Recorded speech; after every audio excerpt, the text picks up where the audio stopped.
Hello friends, எல்லாருக்கும் வணக்கம். இன்றைக்கி நம்ம சேனலில் பார்க்க போகிறது ஒரு சிம்பிளான பேன்கேக் ரெசிபி தான். இது கோதுமை மாவு வச்சு நம்ம பேன்கேக் செய்ய போகிறோம். ரொம்பவே டேஸ்ட்டாக இருக்கும். வாங்க எப்படி செய்யலான்னு சொல்லி பார்க்கலாம். இன்றைக்கி இந்த பேன்கேக் செய்கிறதுக்கு நான் ஒரு முட்டை எடுத்துக்கிறேன். ஒரு முட்டை நம்மளுக்கு போதுமானதாக இருக்கும். ஸோ இதை ஃபஸ்ட்டு உடச்சிட்டு ஒரு பவுலில் சேர்த்துக்கலாம்.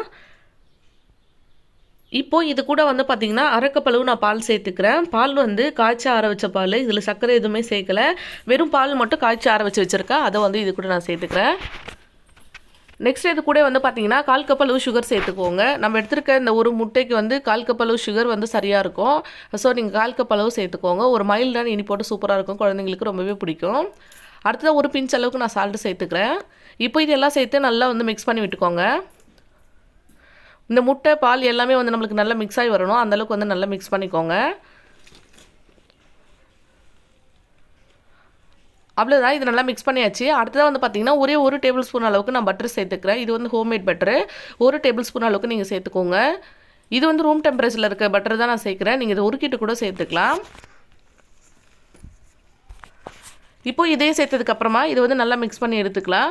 அடுத்ததாக பார்த்தீங்கன்னா இதில் ஒரு கப் அளவுக்கு நான் கோதுமை மாவு ஆட் பண்ணுறேன். நீங்கள் இந்த கோதுமை மாவுக்கு பதிலாக மைதா மாவு கூட ஆட் பண்ணிக்கலாம்.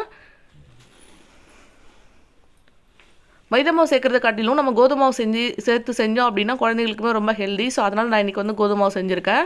இதோட டேஸ்ட்டுமே பார்த்திங்கன்னா ரொம்ப சூப்பராக இருக்கும். பட் உங்களுக்கு நல்ல கடையில் வாங்குற மாதிரி கலர்லாம் சூப்பராக இருக்கணும் அப்படின்னு நினச்சிங்கன்னா நீங்கள் மைதா மாவு சேர்த்துக்கலாம். இப்போ இதை சேர்த்ததுக்கப்புறமா நல்லா நான் மிக்ஸ் பண்ணி விட்டுக்கிறேன். இதுவே நம்ம இப்போ கோதுமை மாவு மைதா மாவு எடுத்துருந்தோம் அப்படின்னா இந்த பால் நம்மளுக்கு போதுமான அளவாக இருந்திருக்கும். அரை கப் அளவு சேர்த்துது. இப்போ நான் கோதுமை மாவு எடுத்துருக்கிறதால பால் கொஞ்சம் எக்ஸ்ட்ரா சேர்த்துக்கிறேன். அதாவது 3/4 கப் அளவு சேர்த்திங்க அப்படின்னா உங்களுக்கு சரியாக இருக்கும். இன்னுமே கொஞ்சமாக பால் சேர்த்து மிக்ஸ் பண்ணதுக்கப்புறமா சூப்பரான பேட்டர் நம்மளுக்கு ரெடி ஆகிடுச்சு. இதில் ஃபைனலாக பார்த்தீங்கன்னா பேக்கிங் பவுடர் சேர்த்துக்கிறேன். இந்த பேக்கிங் பவுடர் பார்த்தீங்கன்னா டீஸ்பூனில் அரை ஸ்பூன் அளவு நான் சேர்த்துருக்கேன். டேபிள் ஸ்பூன் எடுக்கக்கூடாது. கொஞ்சமாக சேர்த்திங்க அப்படின்னா போதும். அப்படி இல்லைனா ஒரு 2 பிஞ்ச் அளவுக்கு சேர்த்துக்கோங்க. உங்களுக்கு கரெக்டாக இருக்கும். சேர்த்து நல்லா மிக்ஸ் பண்ணிக்கலாம். இன்கேஸ் பேக்கிங் பவுடர் இல்லை அப்படின்னா இதுக்கு முதல்ல நீங்கள் பேக்கிங் சோடா கூட சேர்த்துக்கலாம். சோடா உப்பு 2 பிஞ்ச் அளவு சேர்த்துக்கோங்க. அவ்வளோதான், சூப்பராக நம்மளோட பேட்டர் ரெடி ஆகிடுச்சு. இப்போ இதை வச்சு நம்ம பேன்கேக் செய்ய போகிறோம். பேன்கேக் செய்கிறதுக்கு பொதுவாக பார்த்தீங்கன்னா நம்ம பட்டர் சேர்த்தோம் அப்படின்னா அந்தளவுக்கு டேஸ்ட் சூப்பராக இருக்கும். அதனால் நான் பட்டர் சேர்த்துக்கிறேன். பட்டர் இல்லை அப்படின்னா நீங்கள் நெய் கூட சேர்த்து செய்யலாம். ரொம்ப சிம்பிள் தான். இப்போது பட்டர் நல்லா உருகுனதுக்கப்புறமா நம்ம பேட்டர் சூப்பராக ரெடியாக இருக்குது. இப்போ இதிலேருந்து சேர்த்துக்கலாம். நான் ஒரு கரண்டி அளவுக்கு சேர்த்துக்கிறேன். சேர்த்து இது நல்லா இது பண்ணி விட்டுக்கலாம். ரொம்ப பெரிய சைஸில் செஞ்சாவில் ரொம்ப சின்னதாக செஞ்சோம் அப்படின்னா பார்க்குறதுக்கு சூப்பராக இருக்கும். இன்னுமே சின்னதாக கூட செய்யலாம், குழந்தைங்களுக்கு பிடிச்ச மாதிரி. நம்ம இப்போ ஒரு சைடு நல்லா வெந்ததுக்கப்புறமா திருப்பி விட்டு இன்னொரு சைடும் வேக வச்சு எடுத்துக்கலாம். சூப்பரான நம்மளுக்கு பேன்கேக் ரெடி ஆகிடுச்சு பாருங்கள். பார்க்குறதுக்கே நல்லா கலர்ஃபுல்லாக ரொம்பவே நல்லாயிருக்கும்.